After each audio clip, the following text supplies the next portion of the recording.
art of wrestling with professional wrestler Colt Cabana.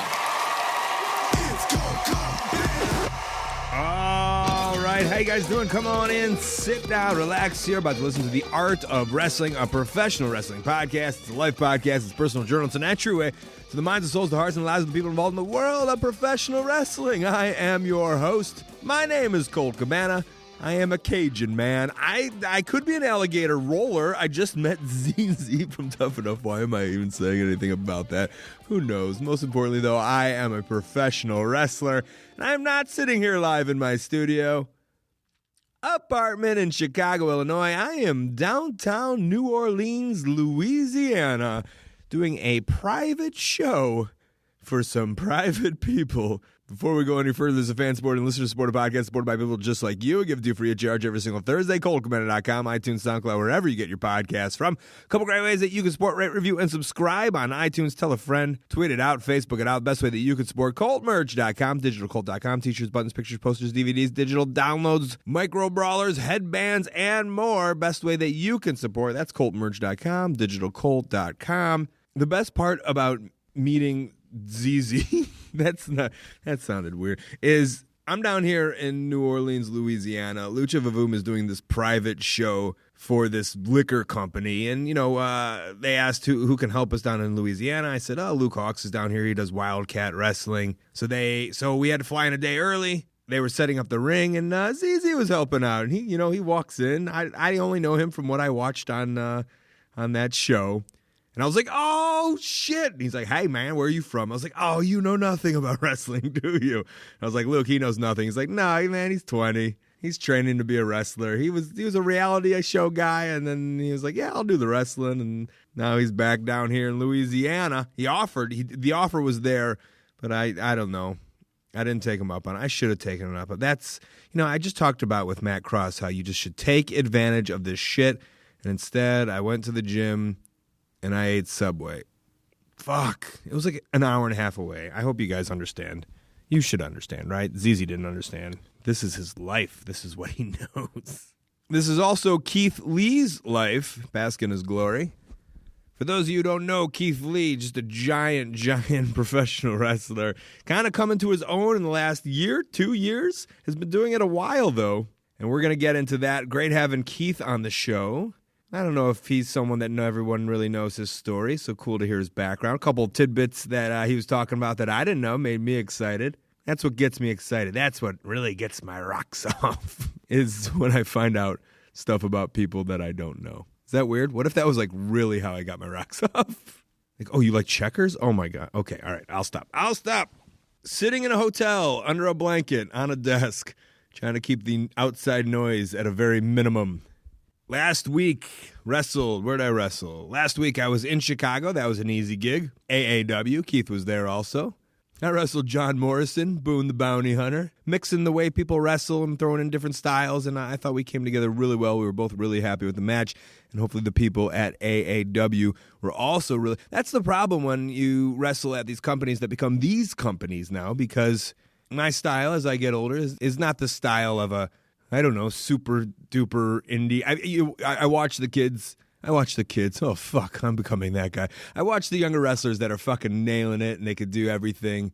And I know that I'm not part of that generation, but I do know that I add value to a show, and I like to think I'm entertaining as a wrestler, and I could still go. I could still do the moves with the best. I'm still a little bit of an athlete in me. So always fun when you're rocking those kind of shows. Next day, went to Toronto, wrestled for Smash Dash Wrestling, and had a wonderful time. For the fans of the podcast, you know that the last time there was one specific fan that really fucking pissed me off. He did not show up, and Smash was the great wrestling promotion that you always hear about in Toronto, helping that scene thrive. And there's a great scene in Canada. I talked to a lot of the guys, how they're trying to make the same kind of movement that the UK has been making in order to make Canada their own little thing, with the stars up there being the stars of the show, and they are. There's a lot of great wrestlers in Canada, and it's a wonderful scene, and I'm still fucking flagged at the border. Still fucking flagged. The border guard told me he used to go to the shows in 2001 with Young Edge, Young Christian, Ron Hutchinson, and a guy named, I think, Flesh Gordon or Flesh Morgan. Just remember he was like Scott Steiner when Scott Steiner was Scott Steiner. So it was an easy cross for me. I just hope he puts a note in there to stop fucking pulling me over, Canada. All right, I'm going to relax here, and we're going to go to a song of the week. The song of the week this week is brought to you by Active 5. Summer is here, and everyone wants that summer bod, but it can be hard finding the time to work out. I get it. I'm on the road like crazy, but here's the thing. I'm in a hotel. This is the perfect place to get a portable workout in, and that's exactly what Active 5 is. Active Body, the company, they've come up with a solution. It's Active 5, and they sent me one, and I've been using it. I used it here. I went to the little gym. I did some cardio down there. Then I used the little thing that they gave me. It's a pocket-sized digital device, and it works with my smartphone, and it coaches me through over 100 5-minute strength training workouts.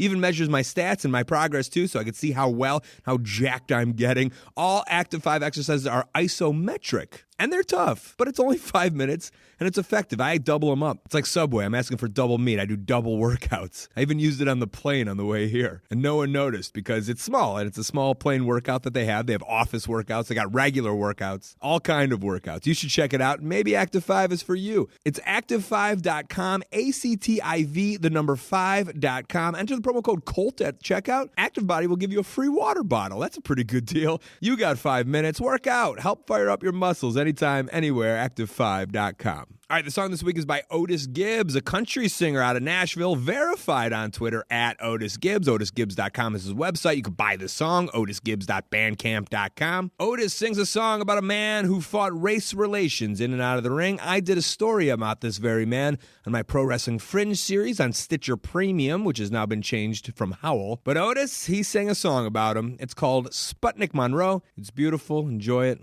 and we'll be back with Keith Lee. Promotional consideration paid for by the following.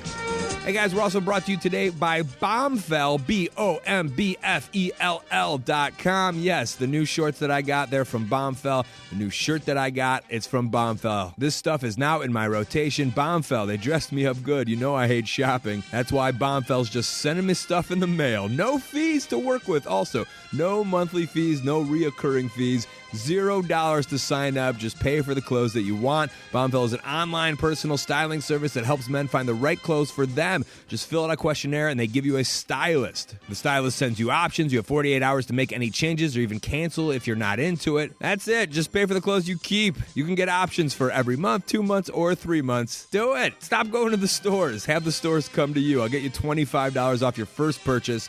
Bombfell.com/Colt. That's a free $25. BOMBFELL.com/Colt. So you were off last weekend then, huh? Was that a decision that you made? No, I wasn't off. Oh. Wait, you didn't wrestle up there, though? No, I wrestled. So 7th was PWG. Yeah. 8th was Evolve. 9th was Evolve. And then the 10th I flew up. Oh, so during the week you took a little vacay. Yeah, so Tuesday until yesterday was just a lot of exploration in nature. See, because I don't know, I guess I'm going to say I don't know your work ethic, but I'd assume that anyone kind of at this level is putting in the time to get where they're getting. Sure. And so in saying the idea of like, where you've reached now is where like, the way I was and am is like, I don't want to take a week off because I don't know, like this is... It's as hot as it's getting. It might get hotter, but, it could get cooler, so I want to work. If your name is not in some sort of thread, so you can take a week off. I have taken a week off, actually, since WrestleMania. Since you were in WrestleMania? Not in WrestleMania. WrestleMania weekend. Okay, thank you. Let's clarify that right now.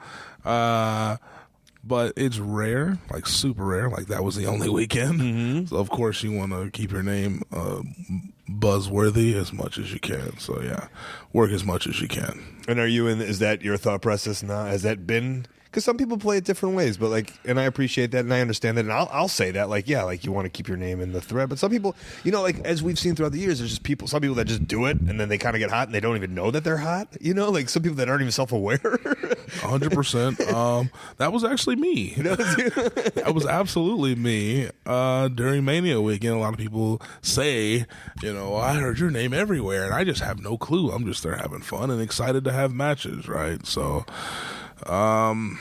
when it comes to the buzz, I didn't really understand until afterward. So is that your big coming out party in your head? Or looking back at kind of stuff? To me, it goes back to last year, my first match at Beyond Wrestling, my first match ever with Donovan Dijak. Yeah, in my head it would be you and the stuff and you and Donovan. I saw you guys wrestle. I'm pretty sure I was there. I may or may not have been at the Beyond one, but I remember being at that Wrestle Circus show, and then every other show you guys wrestled at. Yeah, that Wrestle Circus was our second ever time, I believe, and now we've wrestled like 9 times in the past year. It's just a little ridiculous. Mm-hmm. So it's similar to Sami Callihan and Penta El Zero Mierdo, however you say it with proper enunciation, or with changing the legalities of it constantly. Yeah, don't get yourself in any trouble. So, but I've enjoyed working with him and the different organizations we've been blessed to work with to do it. So yeah, but so this idea of you before weren't paying attention, and then you all of a sudden have to be like, oh. And then you're like, what are you asking buddies? Like, hey, what websites do you go on to see if like people are talking about you? Is that Oh, actually, you know what? I was taught by probably a terrible person to learn from. Ethan Page taught me. Oh, the worst. He taught me how to vanity search. Ew. Now, honestly, I probably would have learned from Dijak eventually anyway, because they're both way into it. I don't have the kind of time to do that, but right. Well, occasionally we all have it. Cool. Don't say that. We all have the time, and I don't care if you're a father of 7 and you're married to 50 people and you have 10 jobs. We're all on the plane somewhere at some time in an airport. But true. I will say that I am not a vanity searcher because here's what will happen, and you tell me if you're the same way or not. I'll get on I'll start vanity searching. I'll see my name, and then I'll start to want to reply to all these people, like mainly "fuck you," and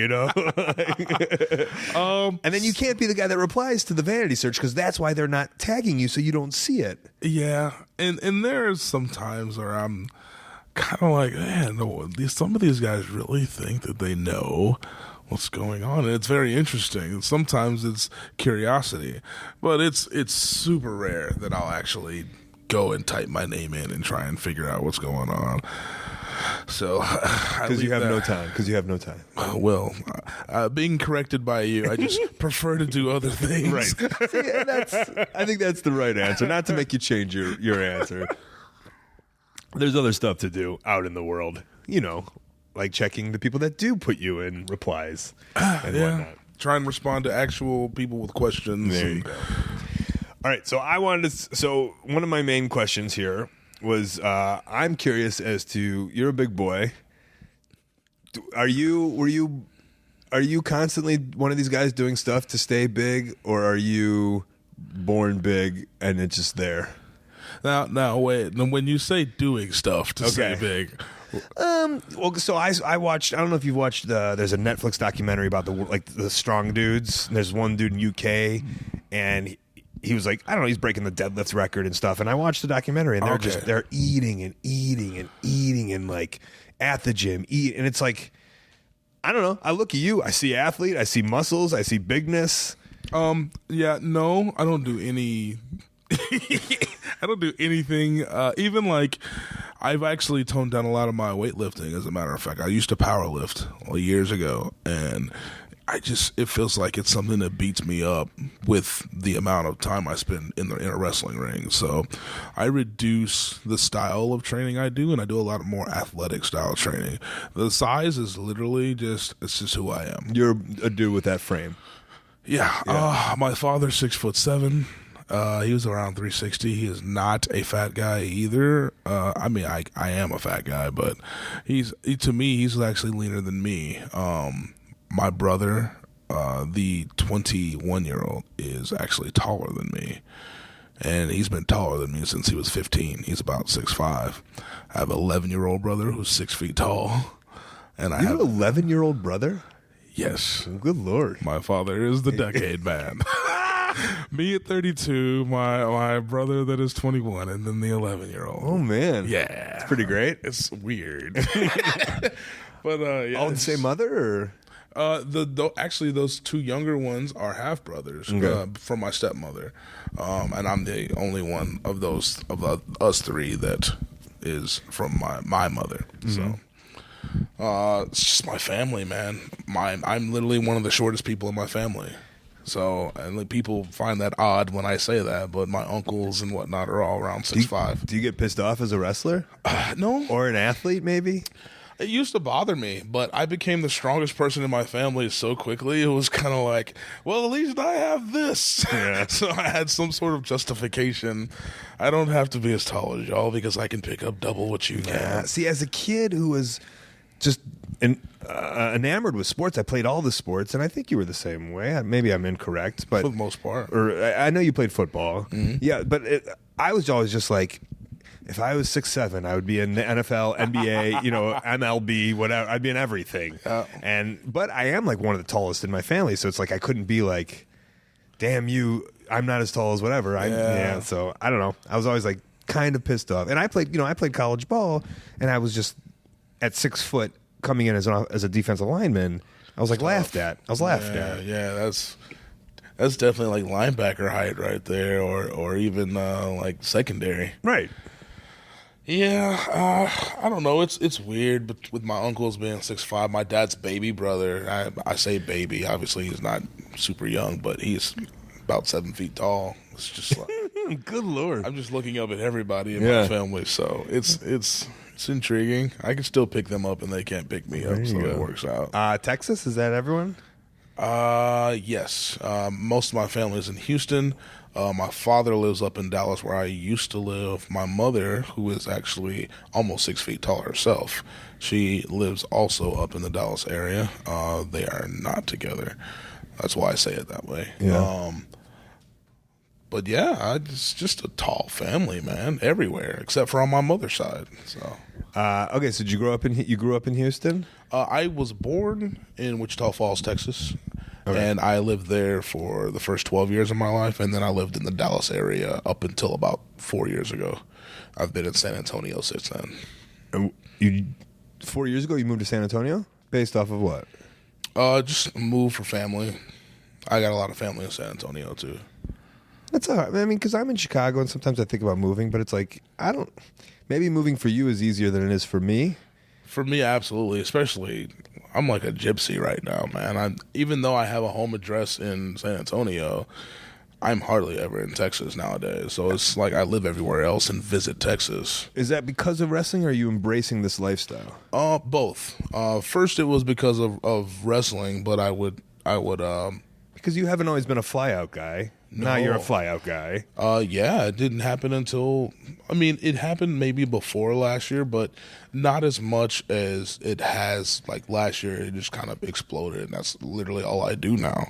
So it's like... But as fly-out dudes, I can run back to Chicago as quick as I can, or I can decide to tack on a day here, you know what I'm saying? So I can embrace that lifestyle of the gypsy lifestyle if I want. Yeah, so I'll take time to maybe visit some family I haven't seen, or if I want to just visit friends and go climb mountains like I did this past week, I may do that. Just kind of embracing that and doing things I didn't have opportunities to do before. And is that your main thought process? It's just like, I don't know, this is, hey, live it up? I think it's just taking in everything and appreciating it. I think that's really what it comes down to. I could say live it up, but I'm not like a party type or anything. And I don't mean partying. I mean, just, I guess it is like, just enjoy it. Yeah. You know what I mean? Like, I don't touch anything, but I'll live it up, you know? Yeah. I definitely enjoy it a lot, man. So. All right. So grew up in Wichita, I was going to say Fort Worth. Okay. And then where does wrestling come in? Wrestling actually came in when I was around 5. My grandmother introduced me to it. Yes. Was she the crazy grandma who loved wrestling? Not super crazy, but man, when it came to wrestling, she could be. And when I was introduced, it was like the beginning of WWF. And she loved, like, when I say love, like, she wouldn't miss if she had the opportunity to go watch it, she would. If it was on TV, she'd watch it, and she would have me watch it. And it's just kind of something that got ingrained. And as kids, we had a giant pillow in the den of her house that we would all wrestle on, try and reenact these matches like we shouldn't do at home. And then when she passed, man, it just kind of something that grew in me. And as a freshman in college, I went to play at A&M, and it's something that kind of overtook me. And I made a decision, and I left. Well, okay. Well, I mean, we'll hit on that. But your grandma, would she take you to the wrestling? No, she never took me. Nobody ever took me to wrestling until my father. And that was. But she would go to the matches and not take you? I'm assuming. I mean, I was young. I can't comment on that because I don't hardly remember. That's kind of, even though I'm sure you loved your grandma. Looking back, it's kind of cruel, right?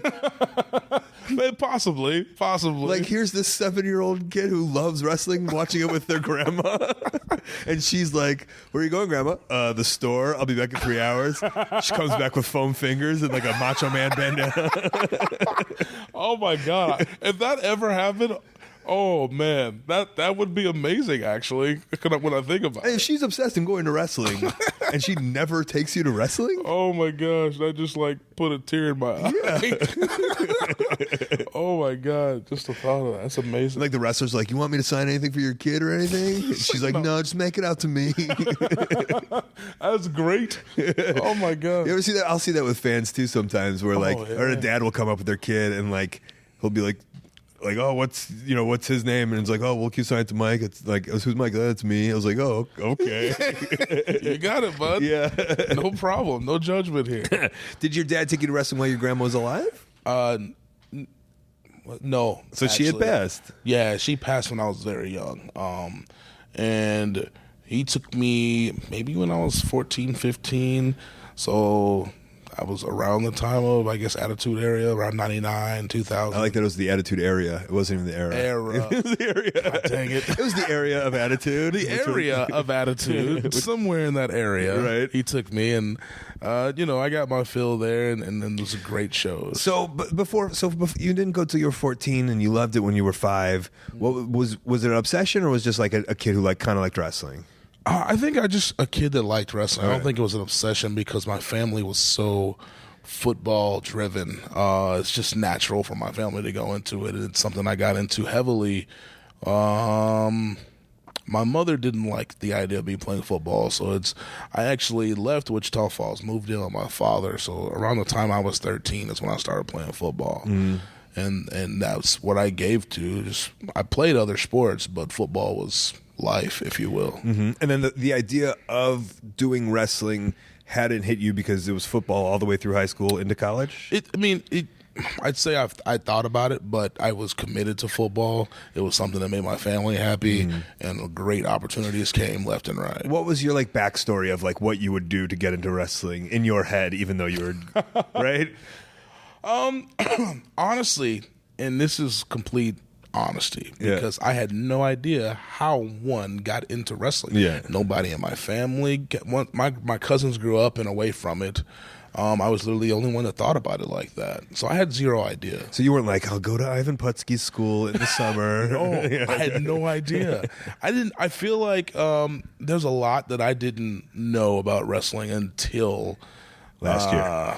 Yes, I really do, man. I feel like there was so much I learned in a very short amount of time. And I don't know if it was being in Texas or what, but it's just a lot of things that I think I felt sheltered once I got involved with fellows like yourself and just any name out there. There's just so much to see and learn. And it is two different classes of wrestlers. It's the ones who stay in the one place, and it's the others who are trying to get it done. Yes. And the ones that and it's not to declass anybody, but you want to get from as a guy who stayed in Texas, 10 years or whatever it was? About? Yeah.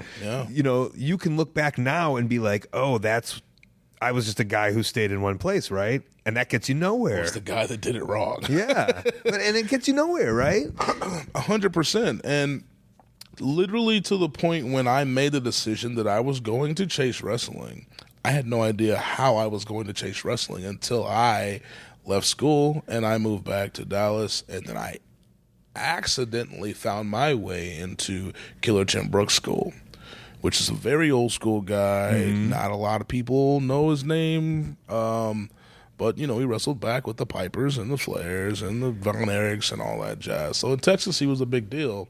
But if I ask people up here, they're like, who? I played an awesome. I forgot who it was by, but I played an awesome song of the week on here called Killer Tim Brooks. God, if I remember, I'll say who it was. Okay, but and just saying that because like there are a handful of people. Like, luckily, I know who Tim Brooks is. Sure, I hope that makes you feel nice about it. But I understand you probably saying like, oh, who are you trained by? Tim Brooks, and be like, oh, it's like he's a fucking legend. How would you? So you decided to quit. So you got a full ride? No, not a full ride. I had a walk-on with an opportunity to gain it basically. Oh, through preferred walk-on? Pretty much. Oh, that's what I was. I know it very well. Yeah, so. And where was it at? Texas A&M. Oh, geez. So that's a big one. Yeah. It was great opportunities were presented, and a lot of things were not seen through. I was one of the couple of guys that were actual nerds on the team. So it was me and one other engineer, computer engineer, and I was a computer science major. Oh, what's your nerd background? Just when I was in high school, I found my way into. I had no idea that I was so into programming and such until high school. I got an opportunity to go into a class, and I started programming, and something I fell in love with. So now I enjoy like building computers in my spare time and stuff like that.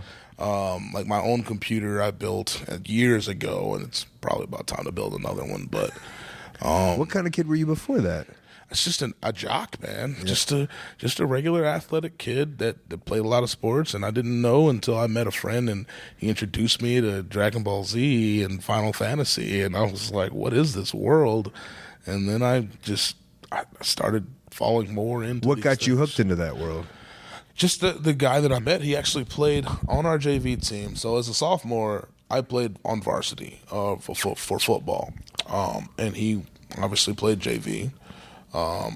But we became friends because his older brother was on varsity as a senior when I was a sophomore. So we'd hang out, we'd play like Street Fighter and whatever, and he introduced me to these other games, it's these anime, and from there I just kind of fell into different interests and reading different books and learning this or that. I've always been a learning guy. I love math and things of that sort. Really? Yeah. Don't judge me. No, I'm when you say I love math, I don't know how one would love math. Yeah, there's a lot of people that don't. I'm a very analytical person. Okay. Numbers are something I'm extremely good with. So, like, all of my credit card numbers I have memorized in my head. It's weird stuff like that. I still don't know my passport number. I have that memorized. I remember Seidel like ripping me apart. Like, you're no professional. You should have your passport memorized. I was like, every time on those fucking cards, I got to break out my passport. Right? I don't know. Yeah. So I've always been good with that stuff. Is that numbers or is that memory? Both. My memory's not always great with little simple things or history. I'm really bad with things of that sort. But if it involves numbers, I'm really good with. Okay. So on the team, you had some fellow nerds. Were you outcast because of that? Is that what you're getting at? I think so. Yeah. And it's something I complained about to the coaches because sometimes we spend about 48 hours in a practice or a training or weigh-ins or supplement class or whatever it may be, and sometimes it interfered with things I needed to do in terms of programs and whatnot, or labs that I needed to do for computer class, and they didn't really care. Yeah. Which was really odd because they had, for the superstars of the team, they had people to help them do their thing, but those guys were doing like gen ed and stuff like that. I just wasn't interested in general education. Yeah. It's not my thing. I love higher learning. So wow, the collegiate athletic is such, if we think as wrestling, the politics behind professional wrestling, which isn't governed or anything, right? We think it's pretty crazy. I think the idea that these college athletes don't get paid and they make so much money and just how much bullshit is going on behind that drama, which I don't, and I look at it as an outsider the way wrestling fans look at our world and think they know everything, but I don't know. I know that I don't know fuck all, but I know it's crazy, right? It very much is. Annoyingly, Yeah. the same amount of annoyances we have in politics. I try to distance myself from stuff like that as much as I can. But it's out there. Absolutely, Right. I see it. I mean, I sometimes I hear it on accident, or maybe somebody wants to vent to me about it, whatever the case may be. But yeah, you see guys get paid. I mean, even I got paid, and I wasn't a main roster player. You were grabbing some money. Nice. It's weird, but yeah, man. I don't know. It's strange. Okay, so you said you had a calling, and so we'll go back now. You had a calling, and you're like, I'm out of here, which is easier to do if you're not on full scholarship, I think. That and the disagreements with the coaches made that decision extremely easy for me. I wasn't happy. I played under Dennis Francione at that time, and he actually ended up fired the season after I left. A little bit. Are you happy about that? I'm not really that type of person. I know, but a little bit of you was like, hey, all right. He probably brought it on himself. We'll put it Right. that way. I heard it was some shady things happening, and it was the same case. With those relationships and the way those things were going, it made it easy for me to just say, "All right, see you guys. I'm going to go chase the thing I really want to do anyway." And oh man, did that cause problems With who? my family, man. Gotcha. Yeah, they were. You're looking at a guy who, as a freshman, was talking to 4 different NFL teams, and I didn't even play a game, right? So I had a lot of potential, if you will. Nothing guaranteed, because nothing's ever guaranteed, but great potential with opportunity to make a lot of money. And I chose to not take that path, I chose to stand on my own 2 feet and chase this instead. Were they supporting you? Oh, no. Like financially or anything? No. There was a little while where I was able to live with my mother, and we could say I was being supported, but you knew that it was a very tense situation. So eventually it took me getting a job, obviously, and getting my own place, and just doing it myself to make it happen. So that's the route I ended up. So how did you find Tim Brooks? Because you, again, self-admitted, you don't know where to find anything. Literally. There was a little place called Professional Championship Wrestling in Arlington, Texas. I know it. And I started there. Star of the TLC show. Right? Right? Yeah. That was before I actually started there. Okay. So I started training there thinking, all right, I'm going to get in here. I'm going to run through this training and see what happens. And when you go to a place like that had a lot of people and a lot of buzz around it, there's a lot of people that show up because they think they're going to get a big buzz or be on the TV, because being a TV guy local was a big deal. Yeah, they had TV. I remember that. Yeah. So I would go to the training, and it just wasn't fulfilling for me. It was very much take these bumps and run these drills. And I don't mind that. But again, I'm a guy that likes to learn, and I didn't feel like I was progressing at a speed that was befitting of me. I met a guy who would come and occasionally train there because they had a gym in the back and whatnot. And he asked me a lot. I got to know him. He asked me a lot of questions and what I was looking for and whatnot. And he asked if I knew who Killer Tim Brooks was. Admittedly, I had no idea who he was. So I got a little education from him. And he said, hey, why don't you check out his camp just for a day and see what you think. And so I went, and the first day was probably the most mind-blowing thing that I ever experienced. And I was hooked. What was mind-blowing? His knowledge? Yes. Yeah. The way that he taught was, obviously you have to take your bumps, you have to do your rolls, you have to do what you need to do physically, but the psychological approach and the way that he saw things was a lot different from what I was being taught, which was just do these drills. I love good teachers, man. Yes. I really do. There's something about They it. change everything for a person.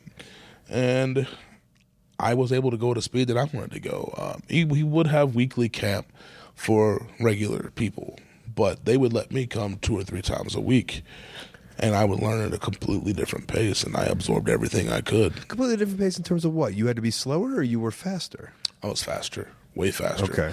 From bumps to ring psychology to being able to actually put a match together myself. And so at PCW, it was one of those things where, like, okay, today's shoulder tackles, and they're just doing shoulder tackles for a week, and you're like, come on, one That's of those how I things. felt. Yeah, absolutely. But no, saying that, there's one thing if you're okay. So you're one of these guys who, like, I caught on quick, blah blah blah, and me too. And this isn't to like rub anything in your face, but I'm kind of curious as to how it works. Is I caught on very quick, and a lot of it was I came from college football, and so I was in shape. I was an athlete. A lot of these people at these places, as you know, they're just dudes off the street, and Sure. and you think going into wrestling, they're going to be all these like ultra athletes coming in. It's like, whoa, it's not. It's just these scrubs. Yes. And so sorry to cut you off, but so I my first match was like 7 weeks in. And I was at a very high pace, and I like was a bunch different. and then but then very quickly, you know, then maybe I guess it was just the mindset of the idea of like I knew Adam Pearce. I don't, if you know that name, he's a guy who I always saw before me going to Minnesota, going to Kentucky, going to Wisconsin. So I was like, okay, got to start going around. And so 7 weeks was my first match. And then even I knew like to try to get matches everywhere I could just to get around. Sure. So if you're at that advanced, but then you get stuck in Texas for 10 years. Well, that's the thing. So there's a lot of, obviously there's politics everywhere. Okay. My first match was not much later than yours, about 2 months in. I did not lead that match, but I was at a point about 4 months in where I was able to just lead people through whatever we needed to get through in a basic match, no main event level thing. But in Texas, I'm not sure if it's because Texas is so big or if there's just not a lot of guys that did anything in Texas, and the guys that did weren't there, so there's nothing to learn from them. So if you're going from Dallas to Austin or Dallas to Denton or to San Antonio or Houston, or that's considered traveling in Texas. You're considered a big deal, right? So that's how things got, and I thought I was doing something right. And even though by 2008, I think I had my first and this is actually, I always credit Lance White for this because he's actually a guy that suggested me for an extra work with WWE. And that led to my first tryout, and they flew me out to FCW. And even with that... In 2008? Yes. Was I there? I don't know. I was there 2008, 2009. But it could have been one where we weren't around and you guys just came in. Could be. I was there for 5 days on that one. And even with that, I feel like you get stuck in the ways of what's going on there, and you got people stroking your ego, and it's this thing where you think you're the top of the food chain, but you don't know what the hell else is out there. And it's something that you're saying in Texas, or you're saying at WWE? In Texas. Okay, because you're the one guy who got to go to the tryout, and you come back and you're like, I'm the tryout guy. None of you guys have been trying out, so y'all I listen to me. Like that, but that's the way it was treated. Perceived, of course. Yeah. So, while it was one thing for that, it wasn't enough or anywhere near enough, and I had no idea it wasn't enough. Sure, I was under their umbrella and I talked to them, but I wasn't doing anything outside of working with them, you know. Or, do you mean WWE? Yeah, okay. Just being seen with them or whatever the case may be. And outside of that, I wasn't. I mean, I maybe ventured to Mississippi or Georgia or even Oklahoma, but it wasn't. So it wasn't anything special. It's funny how. And I, you know, because I started doing my first extra work in 2004, let's say, but like a little bit of you things like, yep, like if you were, even if you're a security guard, you're like, I was seen on WWE TV. The whole world knows who I am. That's right? literally how people treated it. And I'm like, what are you guys? I don't even want to be seen as a security guard. I don't know. I thought it. I was like, yeah. I was like big. Like I wasn't like that was my big break, but that was a big move for me. I hate like today. People sometimes will go and they'll find this little picture of me as a security guard right before I get my ass kicked by Vince McMahon, Shane McMahon, and Triple H. And people are like, yeah, way to go. I'm like, what? Guess what? I was a fucking fairy on ECW. And I don't know if you've seen that picture or not. I haven't the greatest thing, though. Yeah, thank you. You own the shit out of it. I do own it. But the same way people bring up that thing and you think they're praising you and you're like, ugh, embarrassed about it. Yeah. Don't think I'm not like, oh, Jesus, that's what I'm fucking known for. Yeah, it's rough. Yeah. Man. So, it's those things and just getting caught up in the Texas ways, even to the point where, and there are probably people out there that are not Texas bred or whatever that feel the same way of be a big guy and just use clubs and beat people up and ooga booga, be the big angry black guy. That's how I feel that people think that I should be, and I was never that. Was that the veterans over there in the Texas scene, or was that just everyone was kind of like, this is how it works? Mostly veterans. They didn't like the fact that I wanted to be an athlete and kind of, but that's always who I've been. I've been a guy that can play multiple positions, from football to basketball to even baseball. I never played on a team, but I played in little leagues, not a real team. But I've always been able to adjust to different situations. I feel like that's who I was in the ring. Nobody appreciated that until 2013, when the very first Performance Center crew that went. So it was like me and the Wolves. Hanson was there. A bunch of people. I'd have to ask Hanson. He's like the greatest memory ever when it comes to people. But the very first Performance Center, and after that, I got turned down again, and I was actually going to quit wrestling because of that. Well, 2008 to 2013 is 5 years. What's your thought process in between that? I just kept in contact with them. I think I had. They gave you a no in 2008. They called you and said no after that tryout. Yes. Okay. That was like a complete and utter no. Like, hey, here's the things you need to work on. Dusty Rhodes gave me a lot of advice because I was. You good? He's not good. He's not good. That wasn't that was water down the back. The great water has destroyed Colt Cabana. You all right, brother? Yeah, I'm good. Okay. That went down the wrong pipe. Okay. But it's just going to make it sound like I was coughing and laughing at Dusty Rhodes, which I wasn't. So, Dusty Rhodes gave me some advice because I was horrible on the microphone. I was not good at talking in front of people. And he helped me. That's something he helped me get over. Keith, come here, baby. Keith, let me. You got to get out of your shell, baby. You know what I'm saying? Literally. You're a little too sheltered there. There's that, and then the way that I presented myself, the way I'd stand and my posture and things of that sort. So he taught me a lot. Keith, put your shoulders back, all right, baby? 100%. That was a legit, exactly what he said, because of the way I would stand when talking. So you could live with the idea. You understood going in there. Maybe it was a little eye-opener, but in 2013, you're like, I'm ready to fucking rock this, huh? Honestly, I had taken some time off from wrestling. So even though I've been around for 12 years, I've not wrestled for 12 years. I went and played little football, like arena league stuff, and then really? Yes, I did. Just some opportunities that were there, and I was like, maybe I think I was second guessing my choice with wrestling because of the time I spent in Texas, and there was no real growth, or at least I didn't feel like there was. So I went back to football for a little bit, and then somewhere around 2013, maybe like end of summertime, I got a call, or an email, it may have been, I don't know which it was, and they're like, hey, we got tryouts, first Performance Center, do you want to come? I'm like, yeah, end of the season, I'm good, let's do this. I was not in wrestling shape. I wasn't even close to wrestling shape. Even though you were probably in good shape for football, right? Right, but that's a completely different shape. That's 7 seconds of go at most. And then you get your time, and then 7 seconds. It's not the same. Pasta carbon up, ready for games. Yes, yeah. Like all the energy you need, you get all your potassium. Right. And then you come into a wrestling ring, and it's like, or for that particular situation, which wasn't anything like my first time coming. Those 5 days was like, here's this day of this, here's this day of that. At the Performance Center. This is before FCW. Oh, at FCW, yeah.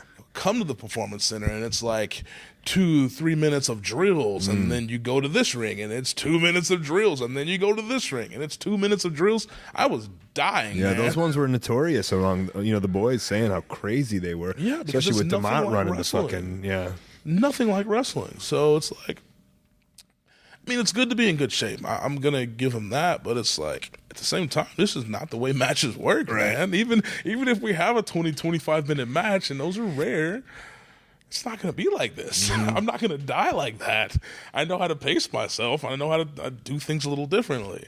But, man, yeah, they beat me up. And while even between Dusty then and Regal and then even JR, who probably doesn't even remember me at this point, JR told me I had $1 million personality, but I was out of shape. Regal still believes in me somehow, some way, so I'm super honored for that. And Dream was like, "Hey, here's the deal. This is actually what created Bask in My Glory." He said, "You have it. You got a presence I can literally bask in. Take it and do with it what you will." I said, "Oh." And then after that conversation, just overnight before I flew out, I was like, "Bask in My Glory," and it just became a thing that I just kind of grown, and it's an ode to him and the appreciation for all the things he's taught me. But you got a hard no.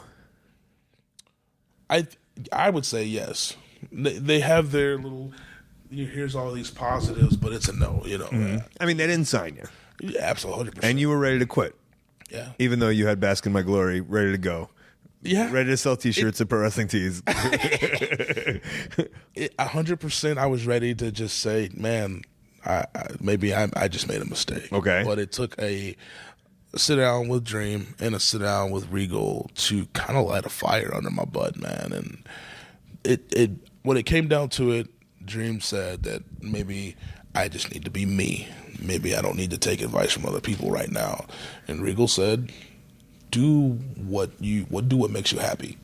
Be more you than you have been. And that's what kind of started the whole athletic big guy thing, because it's what I've always wanted to do. And so it was basically an FU to everybody in Texas that didn't think I should be. And I found my way to the East Coast finally. And from there, it's just literally 48 hours after the match with Dijak, my entire wrestling world was different. So what's the hookup to Beyond to wrestle Donovan Dijak, and why? I had no idea I was wrestling him until they announced the card. Well, how did Drew find you? Or there's been fans that watch Inspire Pro Wrestling on Smart Mark, and some of those fans were big into what I do in the ring. And I wasn't doing a bunch of stuff that was crazy then, but I was starting to implement that athletic style that I liked and kind of seeing what worked and where it would fit and whatnot. And so give me an example of something that you would like. I would just think of random things like, how should I backflip out of this? Or if I wanted to dive, like what's the safest way for me to do it and not kill myself? And your opponent. Or other people. Yeah. I would never do it to one person unless it was Dijak, because I trust him more than anybody. But just different ways to, if it was as simple as, I don't know, front flipping out of a monkey flip or something. Those things just kind of came, and I would say, hey, I'm going to do this. They're like, are you sure? I'm like, yeah. And that became who Keith Lee was. So Inspire Pro was a big, and that, right, okay, that was kind of, I remember that was in Austin. It was getting some buzz.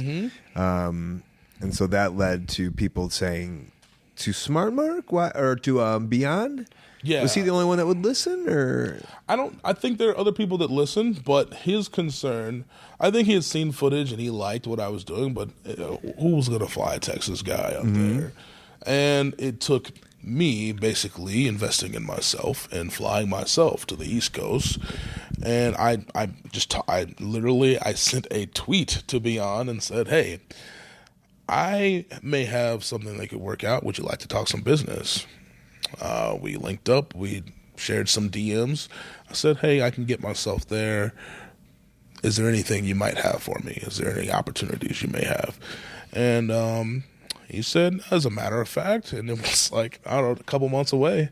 He was like, yeah, we got this show called Gigantic. I think you're perfect for it. I'm like, I don't know how I feel about that, but, I'd like to come. And so we exchanged music, or not exchanged, but I gave him music and I gave him promo pictures and all that. I like the idea that you exchanged music. You guys, this is what I like. This is what I like. Oh, people would hate to exchange music with me because I listen to literally everything. I cause pain for people, but so that was the thing, and I flew myself out there. And after my match with Dijak, before I even landed back in Texas, my flight for the next event was bought. So it's something that kind of cemented a spot, I guess you could say. So, and this is funny because I think the same conversation happened with Jeff Cobb, but in my ears on the ground, I think Chris Hero was a big champion of yours. I don't know if you know that or not. I learned after our match with Beyond, and I had a big deal to be at with my family, and I literally gave we had tickets for an event. I gave my ticket away to a friend and said, hey, I need to take this because there's a lot of respect for a few guys in wrestling I have. Hero is one, and that was just a match opportunity I wanted and Beyond gave me. And so that's how I ended my 2016, and we had a long talk after that. He taught me a lot. Even just locking up with the guy, I learned a lot of things from the way he moves and sells and things of that sort. But yeah, we had a long talk, and he very much approved of the things I do. So approve. I like I got the Chris Hero stamp of approval. You put your piece of paper in front. You put your 8x10 in front of him. Approve. All right. Yeah, I got the stamp. Man. I really don't know in detail what it is, but he appreciated the things we did in the ring, and that was an honor. Just same way I said it was an honor to come on this show with you. There's just those guys out there that I've watched and I've paid attention to and just learned or studied or have a certain level of honor for or respect, if you will. And it means a lot. So, and then it kind of goes full. I mean, that's back around. Here you are back now on this schedule where you're going around. I saw you're going to be in the What Culture now. Like, have you done some trips overseas yet and stuff? I've done a couple, and I was going back anyway. Because I was going back, my first match back was going to be a match against Daisuke Sekimoto, which I'm super excited, stoked for. Where at?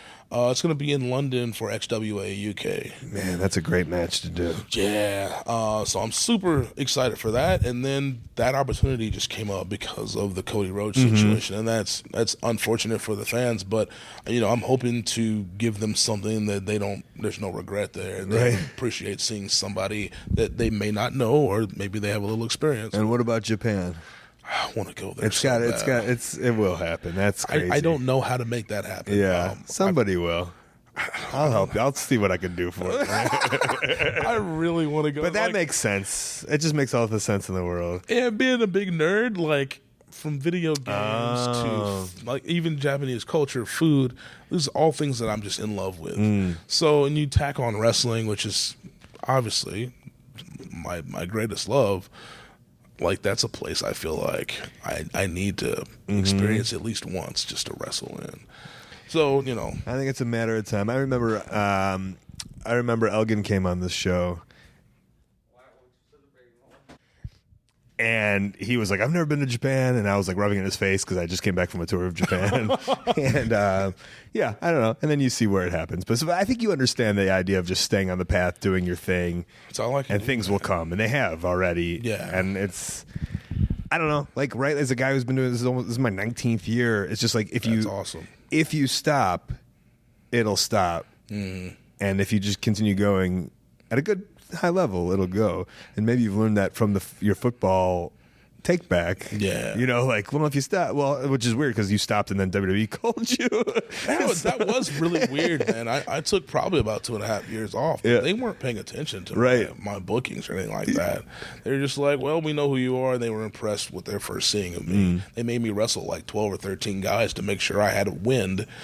And that was it. So. And then the other thing I was going to say was, probably that talk at 2013 with Dream and Regal. It's I trained under Dusty Rhodes for a while too, and it's he didn't know the independent scene, really. You know what I'm saying? But Regal has a great grasp of it. So, like, I'm sure, like, Dusty was just like, you got to find yourself, but he wasn't like, go out and do all the independents. But I'm sure, like, in Regal's head, it was like, you got to do the independents. You got to do this. You got to get yourself over to England, and right. So, like, 100%. I'm glad you took that. And I don't know if Regal was like, go do the independents? His words to me, and this is like literally what he said, whereas go and do the things you want, because he knew what I wanted to do. And those things were, A, I wanted to wrestle for Ring of Honor. B, I wanted to go to Japan.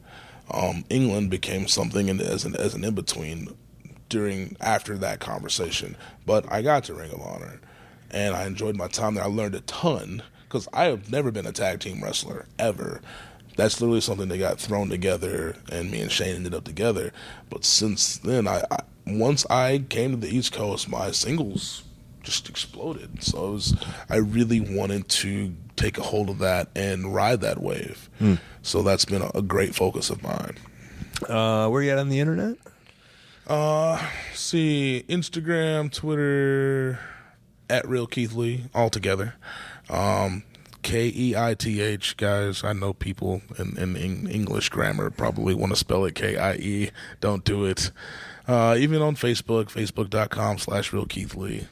And those are really the easiest ways to get a hold of me. And then going for just let's try to get over Japan, and then just take it where it. I mean, besides that, just wrestle. Yeah. That's all I can do, man. Keep as I like to tell people when they ask me what I'm doing is I'm just grinding. I just want to do everything I can. I want to try and be better than I was the day before, or have a better match than I did the week before, whatever it may be. Just keep going, man. And then, of course, make a computer on the side while you're at it. Yes. Making computers. It's my thing. I love it. Thanks for being on, man. Thanks for having me, brother. All right. All right, Keith Lee, bask in his glory. He's such a big boy. He took a fucking chair shot this weekend from Sami Callihan that I don't think anyone really approved of, but stuff happens. It happened. He got knocked fucking loopy. Good thing we did the podcast before that chair shot. I hope he's okay. Send him a tweet. Ask him if he's doing all right. We can only assume he's doing... Well, we can't assume anything. Fuck wrestling, right? Ask him if he's fine. It may be a yes, maybe a no. All right, before we get out of here, let's get into some plugs and... upcoming events.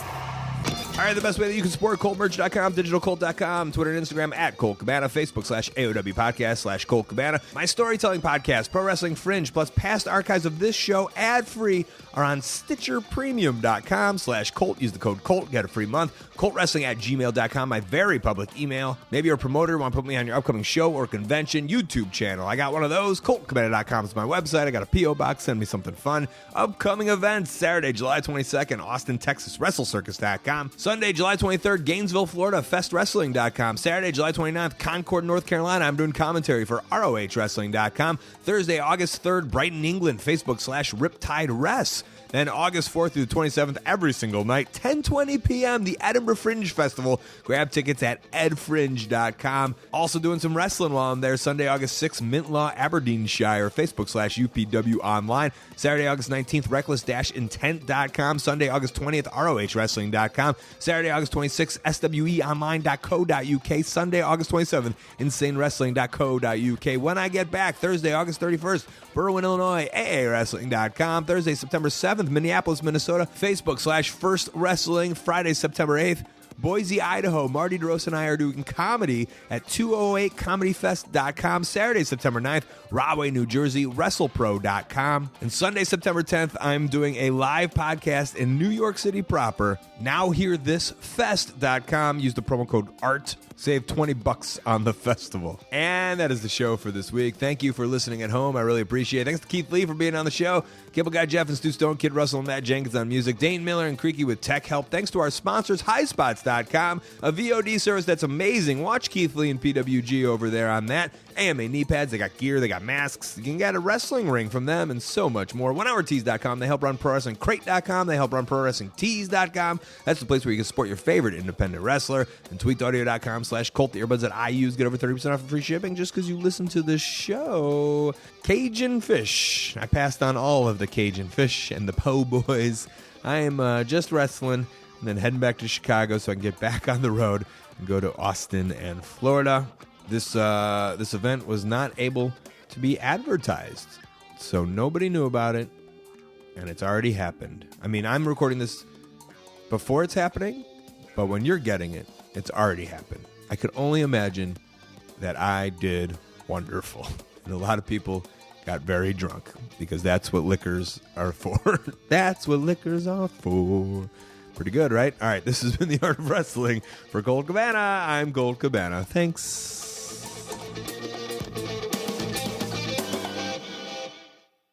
Where did you go? Where'd you go in the woods? So I went to a few places. One was Thomas Rock. One was... Oh, good wrestler, Thomas Rock. I've heard of him.